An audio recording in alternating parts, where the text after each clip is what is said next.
Hello friends, myself C. Aditya Minal Agarwal, and today we will be discussing upon registration under the Goods and Service Tax. Before moving forward, first of all we should know why registration is important under the Goods and Service Tax. You see, if an entity is not registered, we cannot say that it is a legal enterprise. So, to recognize the entity or the unit legally, it is important that we register our unit under the Goods and Service Tax. If the person would be registered, or if I say the unit would be registered under the Goods and Service Tax, only then he or she would be able to utilize the input on the goods and services taken by that unit, and at the same time only the registered unit would be able to pass on the input tax credit to the buyer. So now comes section 19 of the Goods and Service Tax Act, which says that every person who is liable to be registered under Schedule 3 of this Act shall apply for registration in every such state in which he is so liable within 30 days from the date on which he becomes liable to registration, in such manner and subject to such conditions as may be prescribed. So, now the question comes, what does Schedule 3 says, and at what stage, what is the aggregate turnover and the threshold limit after crossing or after reaching that limit the person requires registration. So now what Schedule 3 says? It says that every supplier whose aggregate turnover in a financial year exceeds rupees 9 lakhs, or in case rupees 4 lakhs in case of northeastern states including Sikkim, the person shall apply for registration under the Goods and Service Tax Act. So now what includes aggregate turnover? Aggregate turnover includes taxable supply of the unit, non-taxable supplies, exempted supplies, zero rated supplies, exports. So आप इसको एक छोटे से example से समझते हैं. उससे पहले जो भी सेल्स, जो भी सप्लाईज आपकी हुई है from all the units, suppose you have units in Punjab and in Haryana, then the aggregate turnover of the unit would be calculated of both Punjab and Haryana. So even though you have to take separate registration of both the unit, but while calculating the aggregate limit, no separate aggregate limit would be provided to the separate unit. So if you have XYZ Limited and it has units in Punjab and it has one unit in Haryana, and suppose taxable supply of Haryana unit is 4 lakhs and taxable supply of Punjab unit is 7 lakhs.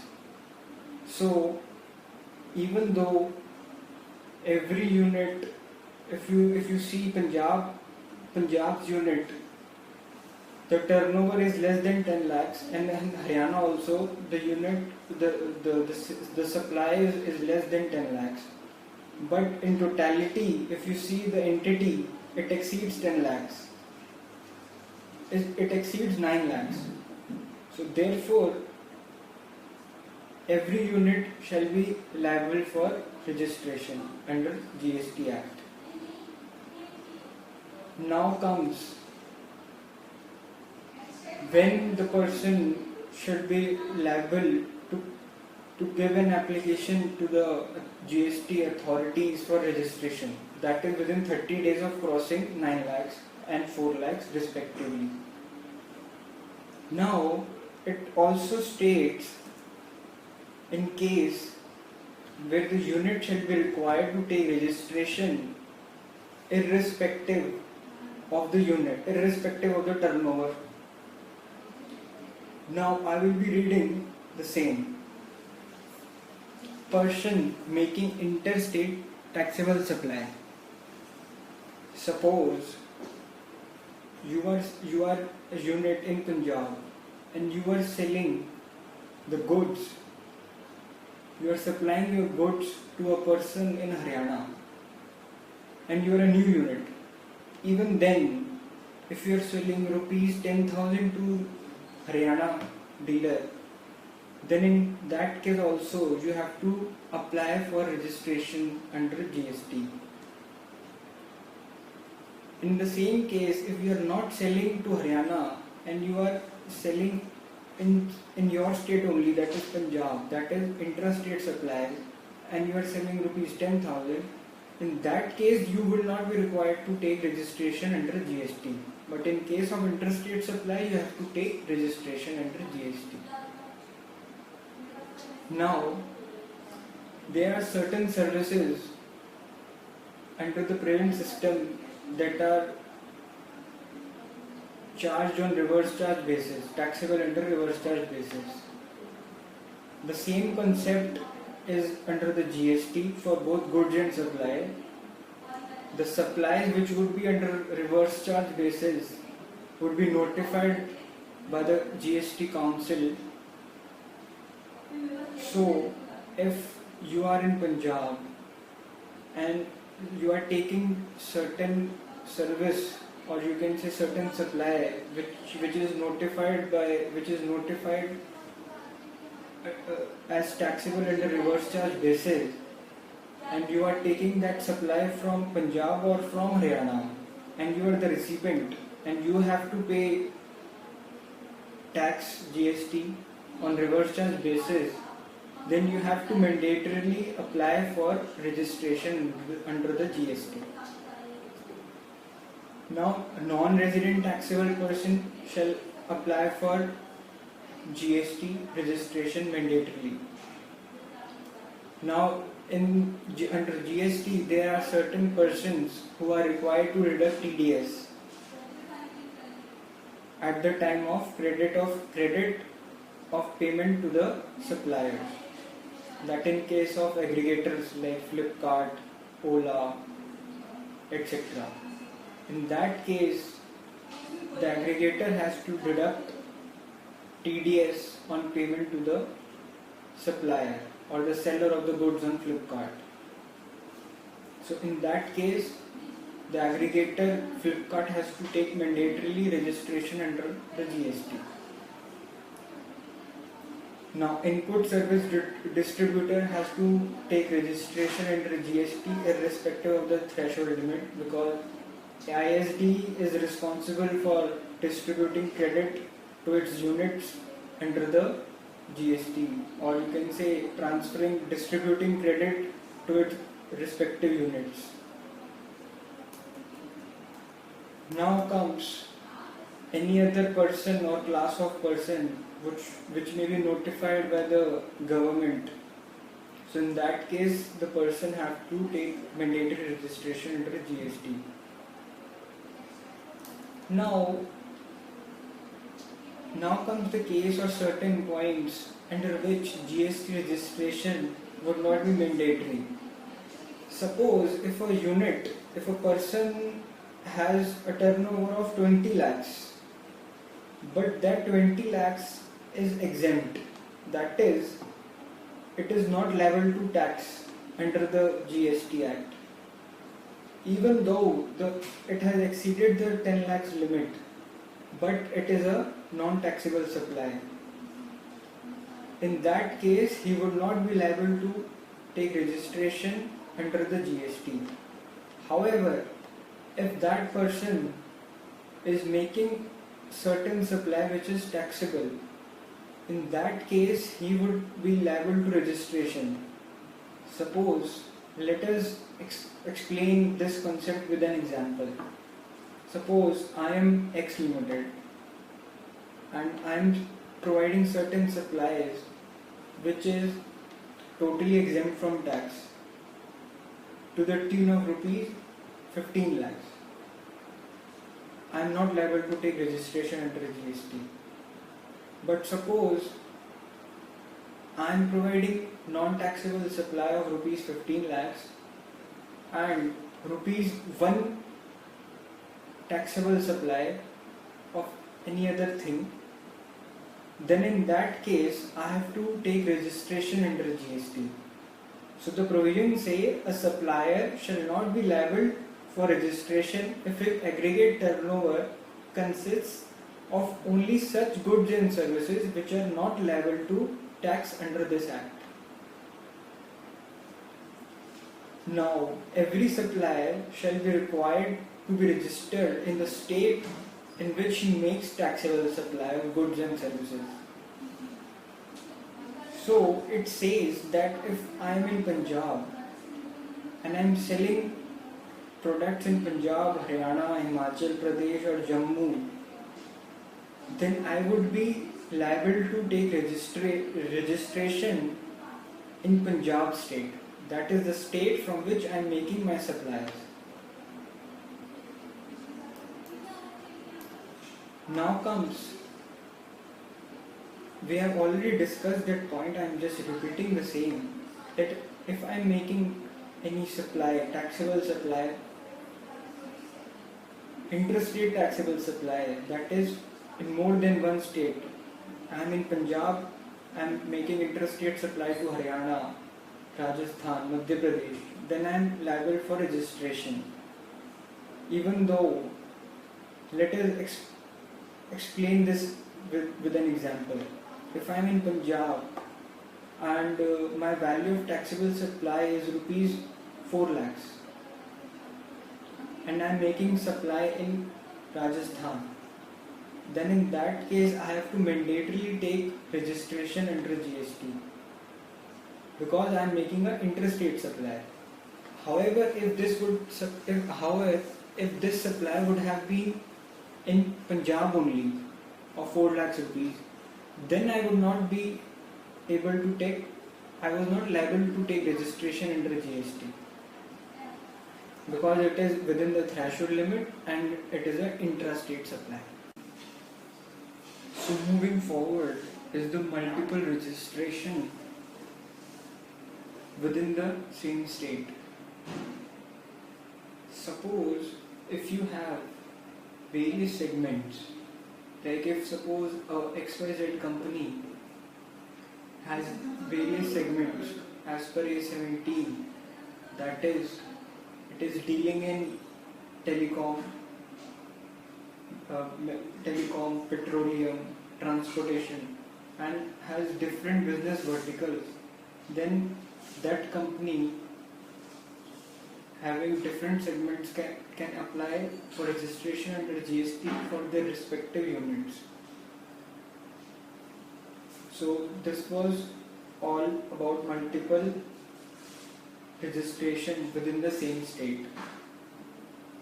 Now comes registration of casual dealer. First of all, you should understand the concept of casual dealer. Who is a casual dealer? Casual dealer, suppose there is a concert and the person would supply, basically would sell tickets and there is a concert or a mela. So in that case, that entity needs to, and in that case, the entity needs to take mandatory registration under the GST. In that case, the entity has to deposit the GST, that is the goods and service tax, on advance basis, and the registration certificate would be valid for only 90 days, which may be extendable for further 2 months on request of the entity. Now comes the structure of registration number, that is the 15-digit GST unique number that would be provided by the department to the taxable person. So we should understand that what is the composition of that 15-digit number. The first 2 digits of the 15-digit number reflects the state code in which the entity is established. That is from where the supply is being taken place. The next 10 digit is the PAN number of the entity, and the 13th digit is an alphanumeric number, that is A9, like A9, which is given by the department to the entity having multiple registration of their unit on single PAN. And the 14th digit is left blank for future use, and 15th digit will be the check digit. So now let us explain this concept, this 15 digit, with an example. Suppose I am a dealer in Delhi. So the first 2 digits suppose would be 01, that is the state code of Delhi. The next 10 digits would be the PAN number of my entity. And suppose I have units in Punjab and Haryana also. Then the system would automatically, by their own GST network and their system, will provide A9 or A10, so that it can identify that I have taken registration in multiple states and have a single PAN. And 14th digit would be blank for future use. I think in future the same would be provided by the department, that what it would be used for. So this was all about the GSTN code, unique code 15 digit, that would be provided by the department on your registration with the, when you come under the GST, the registration number that will be provided. Now comes the point that how migration of the existing registrants, that is the present VAT number, TIN numbers, excise, STR, how they would be transferred and migrated to the GSTN network under the new GSTN network. So it is proposed that the existing registrants would be automatically registered under the new GST, and they would be provided the GSTN number temporary for 6 months on provisional basis, and the same would be intimated to the supplier on SMS or through email, and then the existing units would have to log in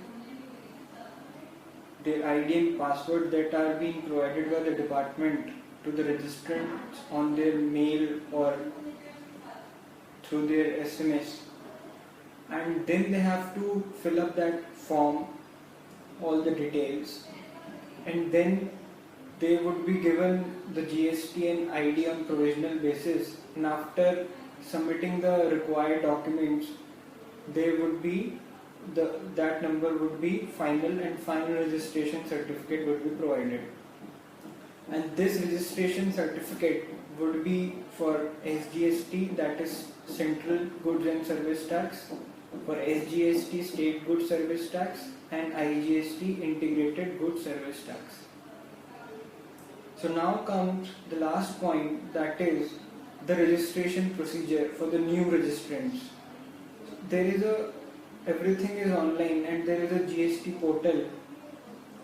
So manual application could always be made at the same time, but online application on GST could be done, and the application is required to be digitally signed by the digital signature of the applicant. this is all online, and like in today's scenario, when you file STR1, then after filing the STR1 online, then you have to take a printout and attach certain documents like MOA, ID proofs of the directors, company, etc. and then submit to the respective ward in the Commissioner Service Tax Commissioner Department. This would not be done in the GST. Every document would be scanned and would be uploaded on the online portal, on the online ID password that is given by the GST network to the applicant. So the applicant will not have to go anywhere. It would be online automated. Then the processing of the application of registration, the same would be processed within 3 working days. And if they have any queries, if department have any queries, the same would be intimated to the applicant within 7 days. And if no queries have been raised by the authorities, the registration would have been deemed to be provided. GST law also requires that the person shall display the GST registration certificate at the place of the office of the applicant, of the registered person at their office. And also adding one more point, the registration certificate is not transferable. That is, if the RC is allotted to me, I cannot transfer my registration certificate to anyone else. Whether I am selling my unit or any other circumstances, I have to surrender, but I cannot transfer my GST certificate to any other person. Now comes the registration procedure, or what all documents you need to be filed to the portal. I'm just reading the registration application form details which needs to be given by the applicant to the department. First of all, the form would include the name of the applicant, trade name, PAN number, which is mandatory for GST registration, address for correspondence, email, mobile, landline numbers, date of commencement of business, details of existing registration if any, details of bank account, details of goods and services to be supplied, details of additional place of business. So these are the few things which I have given a highlight what the registration application form would include. Also, photograph and specimen signature would also be required to be uploaded. And now the last thing of my lecture for today is what are the scanned documents that needs to be uploaded while with the registration application form. First of all is the constitution of business, that if it is a company or it is a partnership, then the MOA, OA of the company. If it is a partnership, then the partnership deed of the company. Details of the bank account of the applicant, details of the authorized signatory, that is the name, place, address, PAN number, phone number, contact details of the applicant, authorized signatory, and details of the principal place of business. So any document which supports the ownership of the entity, like the basically the address proof, you can say any government electricity bill or government entity like MTNL bills or BSNL bill. So that would all be required for the scanned document that needs to be uploaded on the portal of GST and network. So friends, I hope that this lecture would have been very useful, and certainly some value addition would have been provided by me. I'm also sharing my contact details in case you have any queries or you want to contact me on any other aspect of GST, I am available